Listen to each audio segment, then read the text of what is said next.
Hi guys, ఎలా ఉన్నారు? మరో ఇంట్రెస్టింగ్ వీడియోతో మళ్ళీ మీ ముందుకు వచ్చాను. ఈ వీడియో చివరి వరకు చూసి నచ్చితే ఒక లైక్ వేసుకోండి. ఓకే, ఇక వీడియో స్టార్ట్ చేద్దాం. అనవసరంగా 300 దెంగబెట్టుకున్నామే అని వాపోతున్నారు మన ట్రేడ్ పండితులు. ఇప్పుడే నితిన్ అన్నయ్య నటించిన రాబిన్హుడ్ మూవీ చూడడం జరిగింది. ఈ సినిమా చూసిన తర్వాత ఏమనిపించిందంటే, నితిన్ అన్నయ్య కాస్త రెస్ట్ తీసుకుంటే మంచిదేమో అనిపించింది.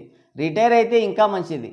సినిమా ఎలా ఉందన్న విషయం పక్కన పెడితే, ఇందులో వార్నర్ నటించడం ఒక హైలైట్ అయితే, ఈ సినిమా కూడా టికెట్ హైక్స్ ఇచ్చారు చూడు, అది ఇంకా హైలైట్.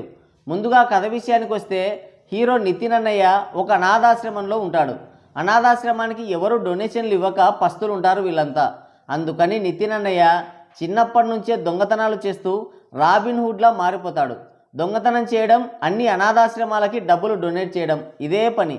ఇక పెద్దయ్యాక ఇంకా పెద్ద పెద్ద దొంగతనాలు చేస్తుంటాడు. ఈ రాబిన్హుడ్ని పట్టుకోవడానికి హోమ్ మినిస్టరు స్పెషల్ ఆఫీసర్ అయిన టామ్ చాకోని నియమిస్తాడు.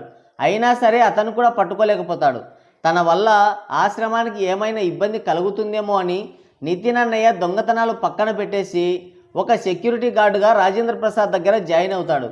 ఇంతలో పెద్ద సైంటిస్టు, వ్యాపారవేత్త అభినవ్ వాసుదేవ్ కూతురైన శ్రీలీలక్కయ్య ఇండియాకు వస్తుంది. రుద్రకొండ అనే గ్రామంలో వాళ్ళ తాతయ్యని అత్తయ్యల్ని కలవడానికి వస్తుంది. ఆమెకు సెక్యూరిటీ గార్డుగా వెళ్తాడు మన నితిన్ అన్నయ్య. ఆ రుద్రకొండలో ఒక పెద్ద విలన్ ఉంటాడు. వాడు గంజాయి పండిస్తుంటాడు అక్కడ. ఆ గంజాయి పంటని చట్టబద్ధం చేయడానికి లైసెన్స్ అవసరం అవుతుంది. అది శ్రీలీలక్కయ్య వాళ్ళ నాన్నే ఇప్పించగలడు. అందుకే పెద్ద ప్లాన్ వేసి శ్రీలీలని ఇండియాకి రప్పిస్తాడు విలన్. మరి విలన్కి లైసెన్స్ ఇప్పించారా లేదా, మనకి దరిద్రం నుంచి ఎంతసేపటికి విముక్తి కలిగించారు, నితిన్ అన్నయ్య ఈ సినిమాలో హీరోనా లేదంటే ఆటోలో అరటిపండ అనేది తెలియాలంటే మీరు ఓటీటీలో చూసి తెలుసుకోండి. సినిమా ఎలా ఉందంటే, వీళ్ళు ఇచ్చిన బిల్డప్కి సినిమాలో ఉన్న కంటెంట్కి అసలు సంబంధమే ఉండదు. స్టోరీ, స్క్రీన్ ప్లే, ఎమోషన్స్ ఇవేమీ లేకుండా డైరెక్టర్ వెంకీ ఉండ్రాళ్ళ కుడుముల సరే ఏదో ఒకట్లే, అవేమీ లేకుండా అన్నయ్య చాలా జాగ్రత్తలు తీసుకున్నాడు. ఇక శ్రీలీలక్కయ్య నేనుంటే సినిమా ఎలా హిట్ అవుతుంది అనుకున్నారా అని అడిగినట్టే అనిపించింది. ఇక నితిన్ అన్నయ్య ఇండస్ట్రీకి వచ్చి పుష్కరకాలమైన ఎక్స్ప్రెషన్స్కి కనీసం అర్థం కూడా తెలియనంత బ్రహ్మాండంగా యాక్టింగ్ చేశాడు. ఎంతైనా మెగా ఫ్యాన్ కదా, పేరు నిలబెట్టాడు. ఏమాత్రం కొత్తగా అనిపించదు సినిమా. వావ్ అనే మూమెంట్ ఒక్కటి పడదు. ఈ సినిమా ఎందుకు చూడాలి అన్న క్వశ్చన్ వచ్చిందంటే, ఈ జన్మలో మీకు ఆన్సర్ దొరకదు, అలా ఉంది. ఫస్ట్ హాఫ్ హీరో ఇంట్రడక్షన్లో హీరో ఎందుకు చిన్నతనంలోనే దొంగగా మారాడు అనేది చూపించారు. కానీ అదంతా ఇంప్రెసివ్గా, ఇంట్రెస్టింగ్గా అనిపించదు. స్టోరీకి అందులో ఉండే క్యారెక్టర్స్కి ఎప్పటికప్పుడు లింక్ కట్ అయిపోతూ ఉంటుంది.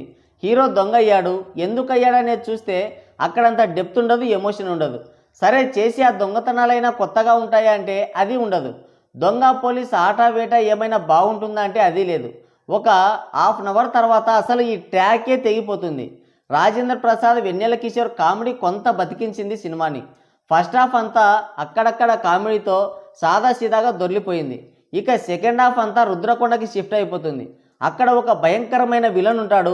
వాడు విలనో కమెడియనో అర్థం కాకుండా చేశారు క్లైమాక్స్లో. ఫస్ట్ హాఫ్లో రాబిన్హుడ్ని పట్టుకుంటానని టామ్ చాకో పెద్ద శపథం చేస్తాడు. అది మామూలుగా కాదు, చేతిని గన్తో కాల్చుకొని మరీ శపథం చేస్తాడు. ఆ తర్వాత మళ్ళీ కనిపించాడు.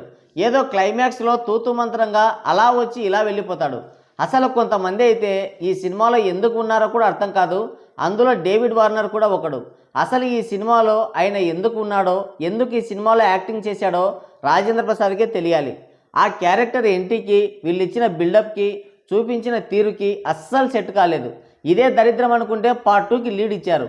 ముందు ఈ సినిమాకి పెట్టిన డబ్బులు వెనక్కి ఇచ్చి అప్పుడు పార్ట్ 2 తీయండి అని అంటున్నారు మన ట్రేడ్ పండితులు.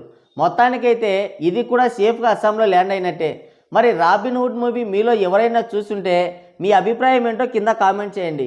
సో గాయ్స్, ఇది వీడియో. మరోసారి మరో ఇంట్రెస్టింగ్ వీడియోతో మళ్ళీ కలుద్దాం. Thank you, take care, bye bye.